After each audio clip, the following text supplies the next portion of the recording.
Hello there. Wow. Perfect. Wonderful. Well done.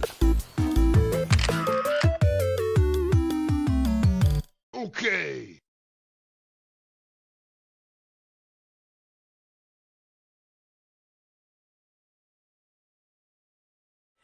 So the internal clock on my GameCube, for anybody who's not familiar with my Let's Play series, I've definitely noted this many times, but the last couple of weeks of the Let's Play, which was, I guess, back in August already, holy crap. I don't know if that's true or not, I might have time traveled, who knows. But it's definitely been a minute since I played last, and the internal clock, the battery that powers the internal clock on my GameCube console is busted. I need to get that fixed so it doesn't keep time anymore. So every time I sign on to Animal Crossing, I have to reset the time to real time. So today I'm fast forwarding like half a year, which is pretty insane. I'm trying to remember other things. Set clock. So, yeah, okay. I do have the clock in front of me. Alright, so it's like... That would be 5 o'clock, so it's about that time. I'm gonna round up to 5:08. February 24th. Whoops. 2023. And I'm gonna wait to hit OK until exactly 5:08, because this is what we do. This is what we did on consoles. For all you youngins out there who've never had to do this, this is what we did on consoles that didn't automatically sync with the world clock. Like the Switch, it's luxurious. It just automatically syncs with the world clock. Back in the day when we had consoles like the GameCube and the PlayStation 2 and stuff like PlayStation 1, I don't know, did the PlayStation 1 have some kind of internal clock? I'm not totally sure, but the PlayStation 2 definitely did. We had to set the clock, and it was like a matter of... I think I've had this conversation on probably this Let's Play before. But you had to wait until you set it to the next minute up, and then you just stared intently at the clock, waiting for it to tick the next minute. And as soon as it did, you bam, right on there. That way, the clock in game is as close to real time, or whatever clock you had on you at the time, in the house. It was as accurate as humanly possible. So Dylan Fisher, I see in live chat. Hello, hello. All right, so I got some mail. Like I said, this is recorded live, so I'll be referring to live chat a bit here throughout the episodes this week. Letter to John from Ellie. Dear John, I know this is sudden, but I had to leave the village. I don't even remember you, Ellie. It's no hard feelings. It's been like half a year. You do you. I don't know if that's... I don't think that's today. Daisy... Wow, that's like a copy and pasted farewell letter. HRA. Do you pine for the rural simplicity of a remote cabin? With the cabin table, couch, bed, chair, wardrobe, clock, and bookcase, you'll be living the rustic life. And then Tom Nook. Amazing green table. So that's probably legit. That's probably actually today. There are so many weeds. There are going to be so many weeds. I already know. There's more weeds than there is grass.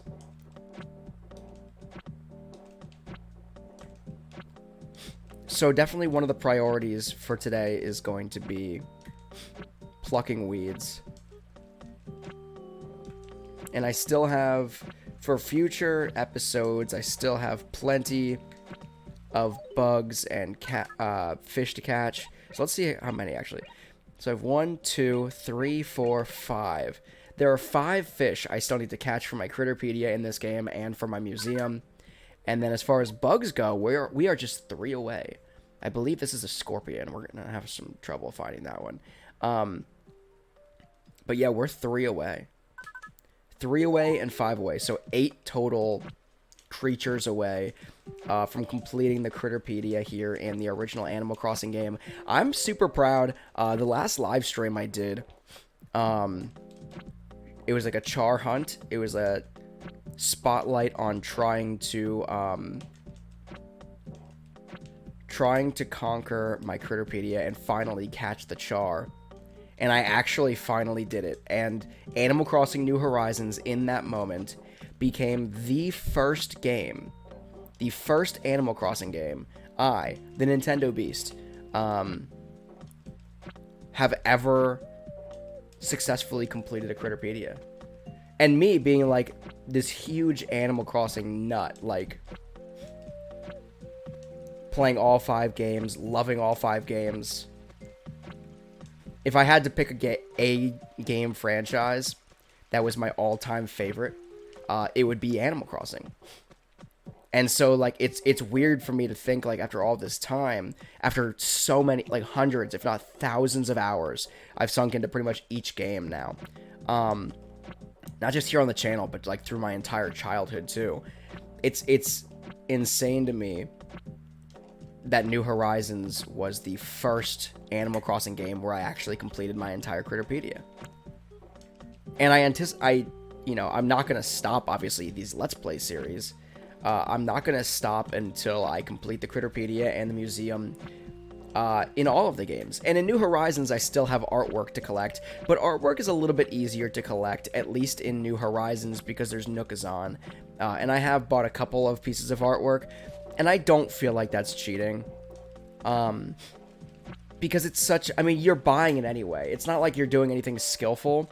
No matter how you look at it, you're buying artwork, whether it's from, Crazy Red, or it's from some random, person on Nookazon. I don't really see that as, like, cutting corners. I mean, I see it as saving time, but I don't see it as cutting corners, I wouldn't say. Like, it's not cheating. Or, like, beating the system in any way. And I'm glad that there are a lot of things where the internet kind of ruined Animal Crossing when it came to New Horizons. And maybe even a little bit New Leaf on 3DS, but very much so on New Horizons. The internet with Nookazon, it was like any item you found, it was no longer a matter of like, oh, I gotta wait until this really cool item comes in stock or whatever, or my friend sends me this really cool item. It was just like, you can go on Nookazon and get anything you want. And that kind of takes away from some of the fun gameplay. And I know I just kind of said that isn't the case as much with artwork. But the one thing I'm very, very happy that they kept the same is that you can't, like, give somebody fish or bugs. So there's still an element. I wish they didn't get away from upgrading your store, your museum, that kind of thing. I guess the museum you didn't really upgrade ever. But, like, the Nook store, I wish there was more to it. Like, you could upgrade, like, every game up until New Horizons, for anybody who's not familiar, and every Animal Crossing game up until New Horizons, Nook's Cranny was, like, the starter store, and you worked there, and you built your way up from there. So, as you can see, this was Nook's Cranny, now it's Nook Way, and it goes all the way up until you have, Nookingtons. I believe Nookingtons is in this game as well. But yeah, it goes all the way up until you have Nookingtons, which is this massive multi-level department store, basically. Yeah, it's just, I wish they didn't get away from that, because there are so few things that are still like, oh, like a crowning achievement in Animal Crossing. New Horizons, I should say. Like, having the biggest house was something that you could be proud of, because it means you sank time in and you got the biggest house. Having a lot of money, same thing. Having the biggest and most elaborate storefront was something, because it was like, you couldn't buy that. The only way to get the next biggest store was to buy or sell, like, spend money or time inside your store, like buying or selling things. And when you hit certain caps, they upgraded the store for you. And, like, that was a thing that was like, it was a determination of how much time you've sank into the game, and it was like, oh man, I'm at Nookingtons now. CSAP, hello, welcome to the live chat. Says, dang, I would stay, but I'm high rounding in COD Zombies right now. I'll be back when I finish. No worries. In City Folk, it's all preference on what you want. if you want to stay open for longer or have less items, have less items or more items with less hours. Right. So that started, I believe that started in City Folk. In Animal Crossing City Folk, it might have been in Wild World. I'm not totally sure on that. But once you reach Nookingtons, it was, I mean, I think it was always, like, Nook asks you the question. He's like, which do you prefer? Is it more about long hours, or is it more about item diversity? And if you said, like, large variety or item diversity or whatever, then it would upgrade to Nookingtons. Otherwise, it would stay the same, or it might downgrade to a different size. It was all dependent, like CSEP said in chat, on, like, what your playstyle, your preferred playstyle was. And in New Horizons, that's not the case anymore, which is kind of unfortunate. And that was a shame. And the same thing with New Leaf, they didn't get rid of it. Like Main Street, a lot of the stores, I still don't even have Katrina's shop on my Main Street. And it's because I just haven't patronized her enough in the game. And when I was younger, when I was playing it, I didn't realize that's how you unlocked different stores on Main Street. But yeah, so it was like you had to interact with certain characters to technically, like, beat the game in that way.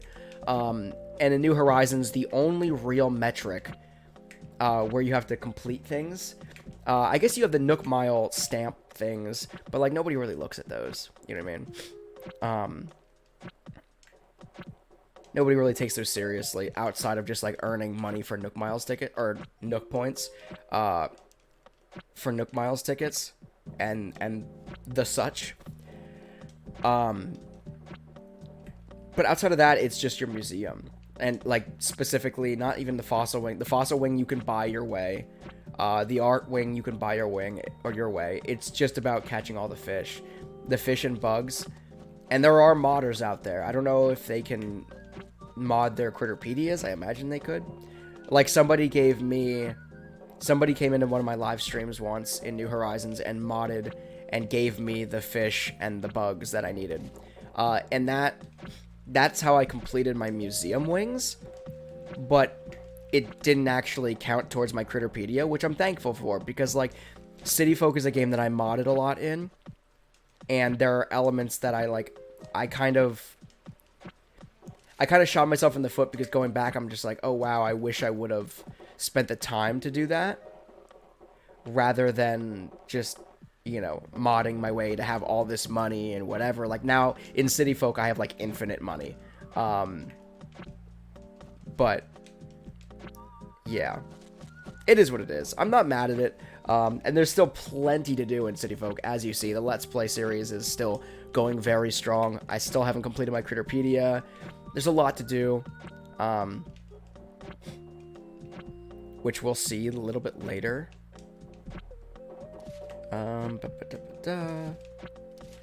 If I can pluck all these weeds by the end of this Let's Play episode, I am going to be stoked. That will be good enough for me. And then next week we can jump back into conquering some Critterpedia stuff.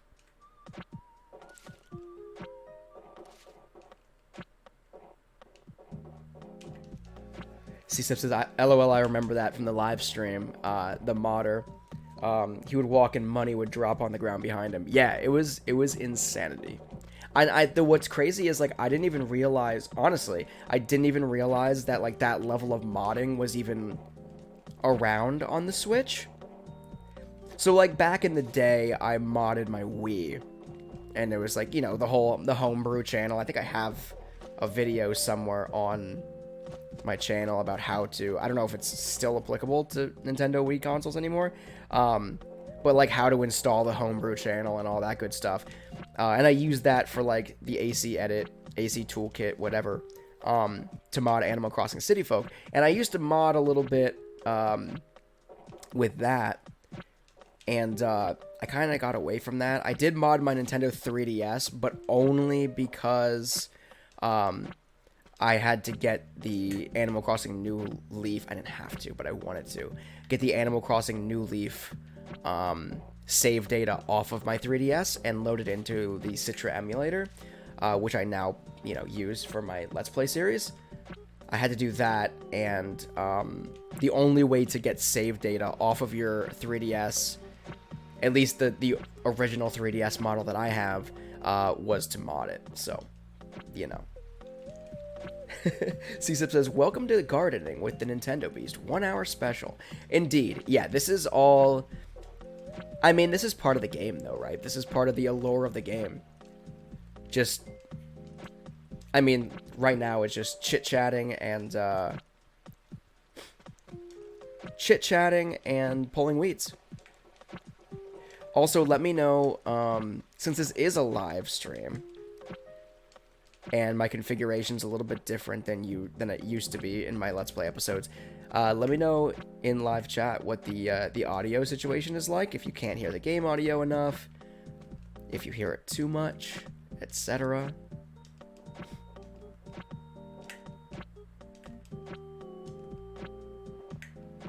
I also apologize in case there's any kind of ruckus. I know there were just some sirens that went by. I have to have my window open because it's like scalding hot in here.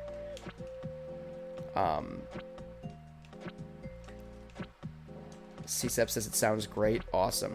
It's always weird because when I'm recording these gameplays, because the GameCube and the Wii, their audio levels that they put out are just so high. Like every other modern game console, the Switch, the Xbox Series X, Xbox One, even the Wii U, like all those they're kind of like uniform in audio levels. And then for some reason, the Wii, the N64, GameCube, I don't know if it's the consoles themselves, if it's because it's different output, if it's the upscaler that I run them through that's doing it. I don't know what the deal is, but they're just crazy loud in comparison. They just come in really, really hot, and I don't really know why, but I have to adjust the audio for that every time I record from a different console, which is kind of frustrating, but 'tis what it is.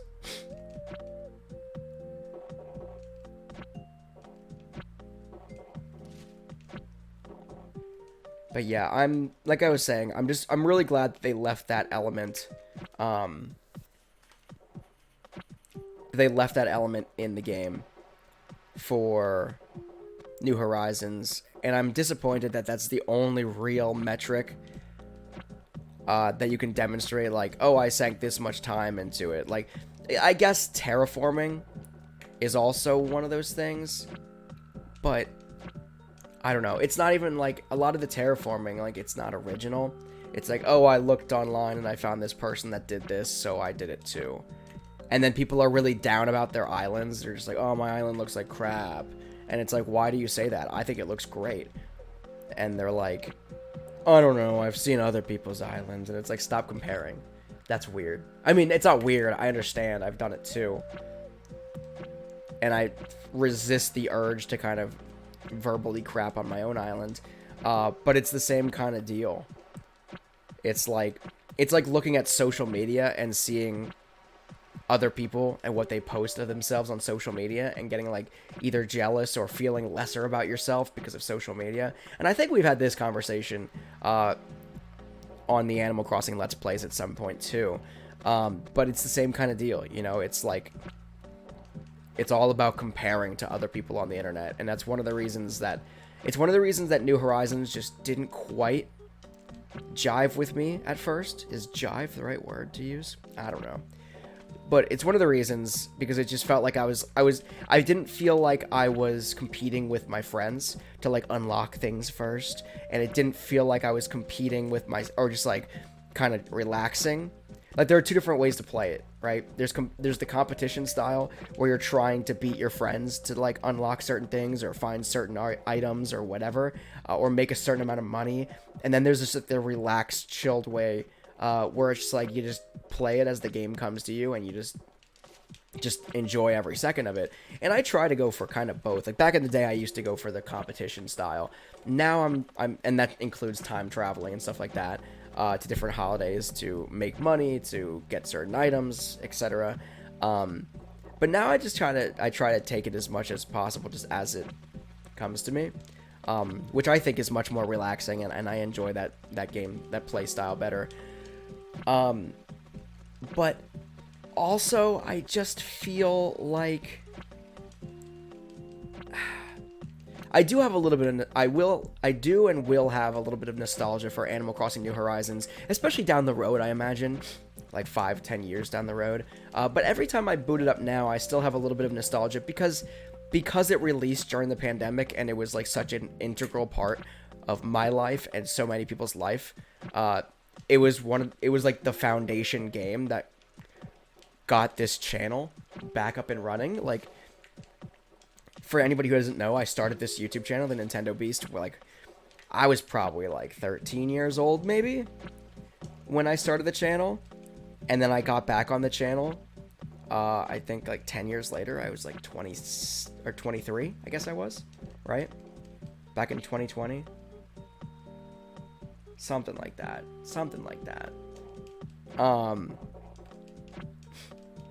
But yeah, like, New Horizons was one of the integral games that was just like, I got back into the channel, I got back into gaming, New Horizons was the thing. I ended up with lots of free time due to the quarantine. I really started growing the channel. I found a really awesome audience, like a lot of you who are in live chat right now. CSEP, Dylan Fisher, a bunch of other people who are in my Discord server. I see CSEP says it did, the YouTube bot in Discord didn't make a notification when I started streaming. Does it ever?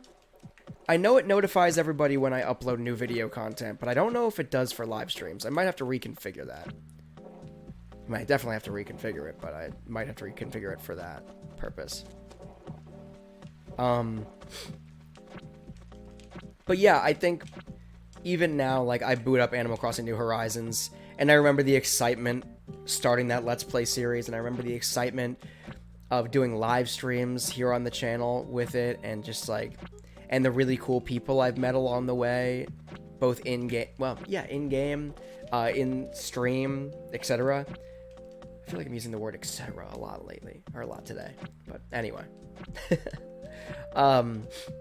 Yeah, so I think for that reason, I'm definitely going to have some really happy, nostalgic memories for that game, and I think a lot of people will feel the same way. And I mean, the game is dead from a perspective of like, oh yeah, nobody's really streaming it, not a lot of people are doing Let's Plays anymore, I guess. But I still love the game. I'm going to continue playing it. Especially with the 2.0 update, now that it finally feels like a real complete game. And then with the Happy Home Paradise DLC as well. You know, I dig it, and I'm not going to stop playing it. Just like, I mean, this game is dead for sure, right? 2001 this game came out, 2001, 2002. And here I am playing it in 2023. You know, like, nobody's streaming Animal Crossing anymore on GameCube. I mean, somebody somewhere probably is. I am right now as we speak. But, like, nobody's playing this game anymore. For all intents and purposes, this game is dead too. But, like, that's... A dead game is subjective. Unless it's entirely online based and they pull the servers down and there's no way to play it, then I guess, in my mind, a game's not dead. If there's a way to play it and you have fun doing it, then the game's not dead, at least not for you. And that's how I feel about the entire Animal Crossing franchise. It's how I feel about, like, a lot of people. I know I just jokingly, I did like a wellness check video on Mario Strikers Battle League on Switch that came out less than a year ago. All the updates are already out for it. And for all intents and purposes, that game is considered dead in a lot of ways too. It's no longer being taken seriously, or as seriously as it was. It's not being streamed as much, and that's just, you know, that comes with the territory. Eventually, especially once you cease support for a game, you kind of stop seeing those numbers climb. The numbers kind of plateau, and then they fall off. But, I don't know. I'm going to keep playing New Horizons. I'm going to keep playing Animal Crossing here on GameCube. I'm going to keep playing City Folk, Wild World, New Leaf. If a game is fun and I enjoy playing it, it's going to be here on the channel, assuming it's Nintendo. If it's not Nintendo, then, you know, ends up on my Pause Games channel. But the same concept applies. It's all for the love of gaming. Like, that's love of the art form of game development, love of, you know, just the entertainment value and the pop culture value of gaming. I love it all, and that's why I'm here.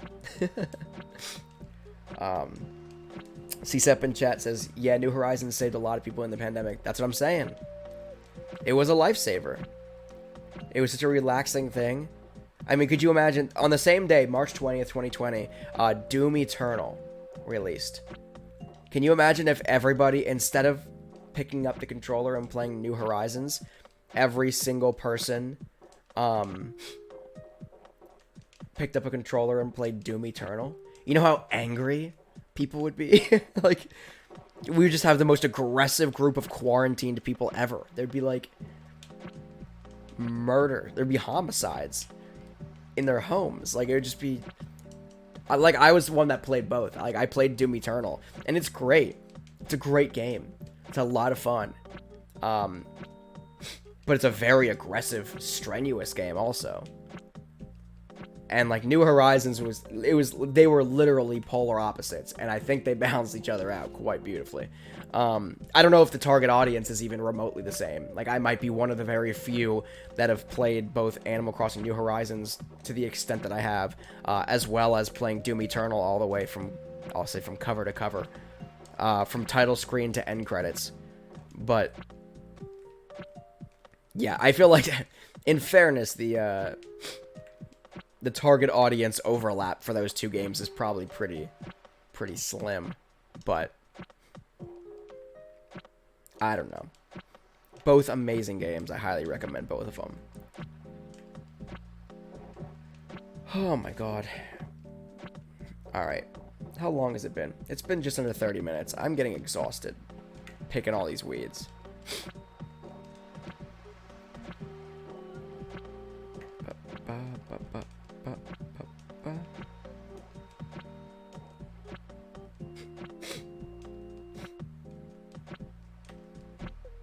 I remember, does anybody else remember in the heat of the pandemic, Nintendo was still advertising the Switch and people were getting mad at them? It was like Karens, I assume.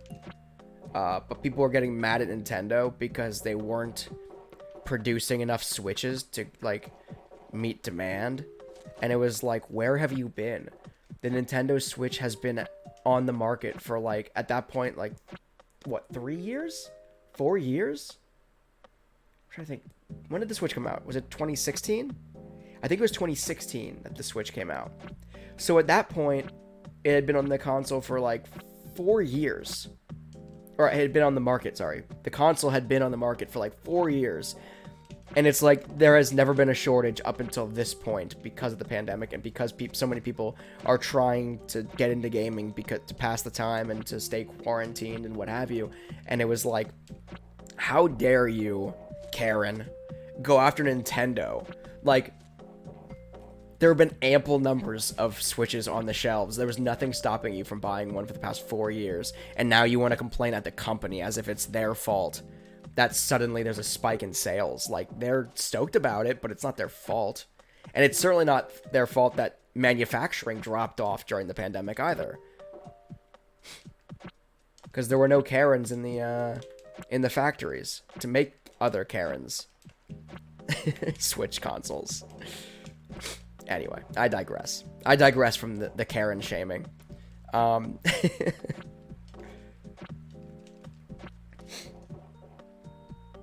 So in live chat, CSEP says, I wish they would remaster an Animal Crossing game on the Switch. The only thing we have seen close to a remaster is City Folk, kinda being a remaster of Wild World and Wild World on the Wii U. So, well, first of all, Wild World on the Wii U isn't a remaster in any way. It's literally like a it's just like an emulator. It's just an emulator for Virtual Console. I don't know if they actually did anything to the game other than just ported it to the Wii U.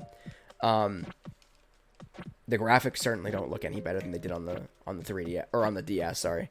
But with that said, what do you think? Do you think there's a chance we see another Animal Crossing game on the Switch?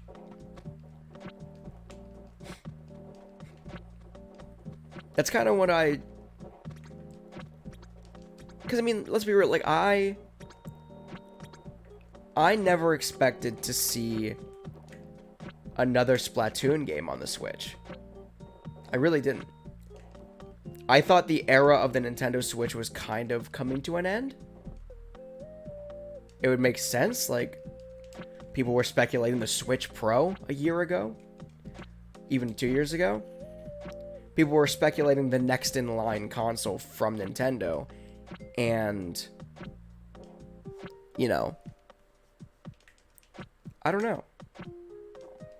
Like, I wasn't expecting to see a Splatoon 3, at least not on Switch, because Splatoon 2 was on Switch, and it seemed like Splatoon 2 was performing pretty well.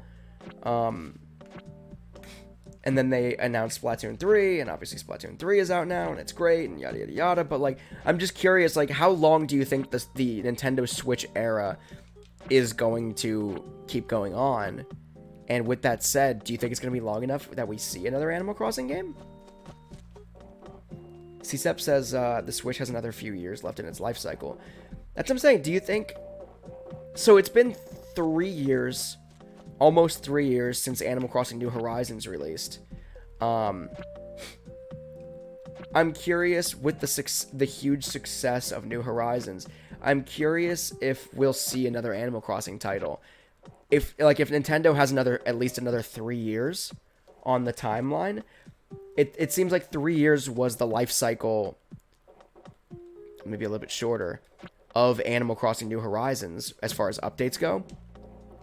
So if Nintendo speculates at least another 3 years of life in the Switch, which I don't think is unreasonable at this point, I'm curious if they would consider, or if they are considering, developing another Animal Crossing game for the Switch. And then the Switch would become the first console to have multiple Animal Crossing games. Like a, first party. Not first party, sorry. They're all first party, obviously. But, like, not ports, like original mainline Animal Crossing games. Because obviously we had a couple on the 3DS. We had Happy Home Designer. We had New Leaf. I guess that was the only two, right? And around the same time, there was Amiibo Festival on the Wii U. Wild World was ported to the Wii U Virtual Console. I don't know. It's something to ponder, I would say. And I wouldn't be mad at it. I'd be intrigued. I would be intrigued. I think... Oh, boy. We're bullying each other. I would be intrigued to see how they would bring it together with New Horizons, though. I think it would be weird to not somehow have it correspond with New Horizons. I think it would be cool to, like, oh, it's time for your villager from New Horizons to move to, I don't know, a new town. You know what I mean? And then you carry your character over and some of your items, but then there's like a whole new catalog of items and a whole new catalog of, I don't know, bugs, fish, whatever. I don't know. I think it would also be interesting. It would be difficult for them to do that unless it was like a spin-off game and not a mainline Animal Crossing game. If we see another, like Happy Home Paradise is the equivalent of Happy Home Designer, but on Switch compared to the 3DS. So we already saw that, and that was DLC. So I would be more inclined to assume that we would see, if anything, we would see a new paid DLC for New Horizons before we'd see a full new Animal Crossing game on the Switch. Because, like, we just got done completing our Critterpedias. You know what I mean? Like, I literally just got done. But, like, if it's going to be a mainline game with a very similar... Unless they, like I said, completely revamp the, like, expand on the Critterpedia. and pick out like entirely new bugs. But the thing with the mainline Animal Crossing games is the Critterpedia has always been relatively the same. They just add more every time. So like the Critterpedia for bugs and fish and deep sea fish, in New Horizons, like pretty much all of these fish and pretty much all of these bugs are in it, plus like, you know, like double the amount. Like a bunch of other ones are introduced as well. So, you know, it'd be difficult to be like, oh yeah, new mainline Animal Crossing game, we added 10 fish and 10 bugs, and that's justifiable to go out, buy this new game, and I mean, I would do it, don't get me wrong, in a heartbeat, but like, go out, buy this new game, and then catch the 100 bugs and fish you already just caught, in basically the same manner, the same graphics, like visual level, that kind of thing. So it'd be, I don't know, they would have to do more than they did with Splatoon 3. Like, I feel like Splatoon 3 is in a lot of ways the same as Splatoon 2, but with some cool new features. Like, obviously, the tricolor Splatfest battles and stuff like that. Outside of that, the gameplay is very much the same. Some new guns, that kind of thing. And new weapons, but new maps. But Animal Crossing is kind of a different breed of game. You know, it's like if you look at City Folk and then the Wii, or you look at Wild World and the Wii's City Folk, those are almost identical games. Almost, I said it. But they're near identical games to each other, and they kind of came out in the same generation, you know? Of course, one was portable, or handheld, and one was home console, but so it wouldn't be quite the same dynamic if two games released in the same kind of era on the Switch. I don't know. I would even be stoked. I would pay for a paid Animal Crossing 3.0 DLC, which is quality of life upgrades and like an expanded museum and expanded Critterpedia. I think that'd be so sick. And I think they could definitely facilitate that. It would be I feel like it'd be such an easy thing, and it would get a lot of people back on board. Like, I feel like a lot of people still own New Horizons, so it wouldn't be a stretch to, like, just send out a DLC. Like, that's what a DLC is for. Additional content. You pay a paid DLC, charge $25 or whatever, you know, and just expand every facet of the game. And if you're content with the base game, that's fine. If you want to expand and go, you know, full out, like all out with it, you can. So rather than, you know, developing an entirely new game and charging $60 for it, charge $25 and do half the effort. And just make it a big old paid DLC that just kind of fits on top of the existing base game. I'd be so on board for that. And then Animal Crossing New Horizons 4.0 in a year or two, where it's the same thing. You pay another $25. And you get an even bigger Critterpedia and even more upgrades.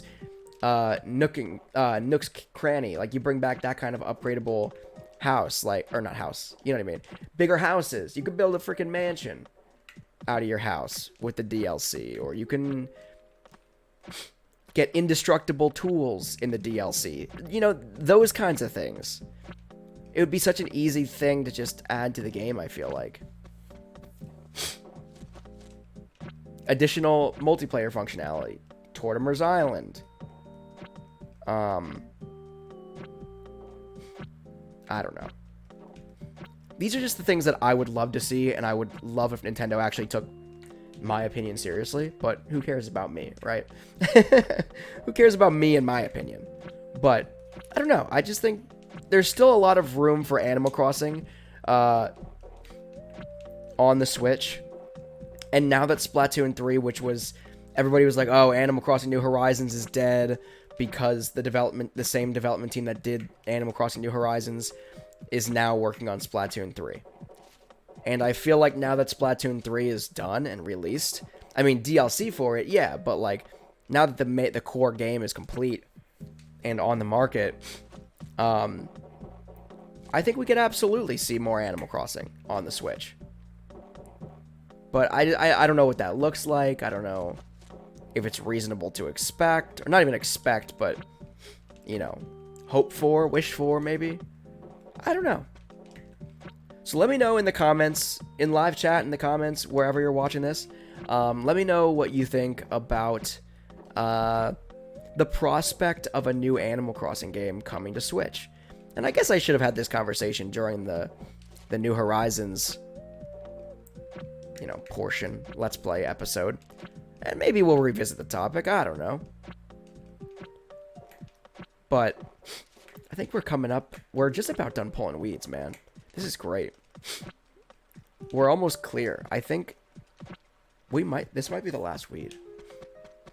That might be wishful, nope, I lied. I was gonna say, that might be wishful thinking. It's definitely wishful thinking.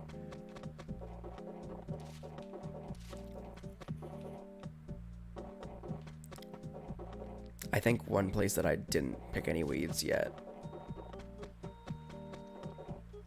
is like over in this area over here. Yeah. Oh, yeah. Oh, no. Alright, so we have one small-ish region left of weeds before we're done picking the weeds here today. The sun is setting. The sun is setting, and it is time to stop picking weeds and move on with our lives. William in chat, hello, welcome. I'm almost done picking weeds. Almost done picking weeds, just in time for the end of the Let's Play episode to come.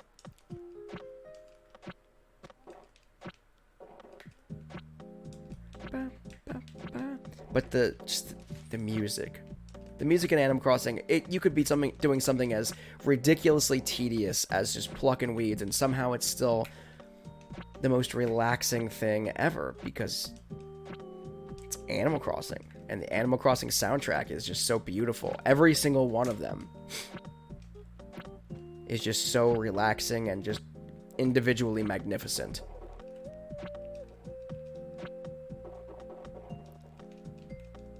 Okay. Let me run down here.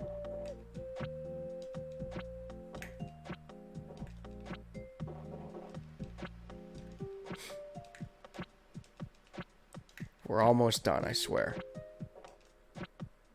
And then it's just like on to picking weeds in the next Animal Crossing. But at least now we're keeping up on it. We're back to weekly Let's Play episodes here on Animal Crossing, and all 5 Animal Crossing games.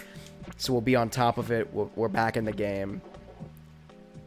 I think that might... I don't even want to say it this time, because I said that last time. I said I think that might be it. And then that was proven to be a lie. Yup, and that was a lie as well. Okay, this time for realsies. This time for real. We might be close to being done. What about over here? Did I already do this? I forget. Okay, good. Yes. Oh, good. So it was actually an even smaller plot of land that I hadn't picked yet. Than I had anticipated. We're good. All right. So this has been Animal Crossing on GameCube. And yeah. Like I said, I'm recording this live. So I think it's the first time I've ever recorded live Let's Play episodes in all of the Animal Crossing games. So that's kind of exciting. So for everybody who's watching this as a video on demand, thank you so much for watching. And I'll talk to you guys next week.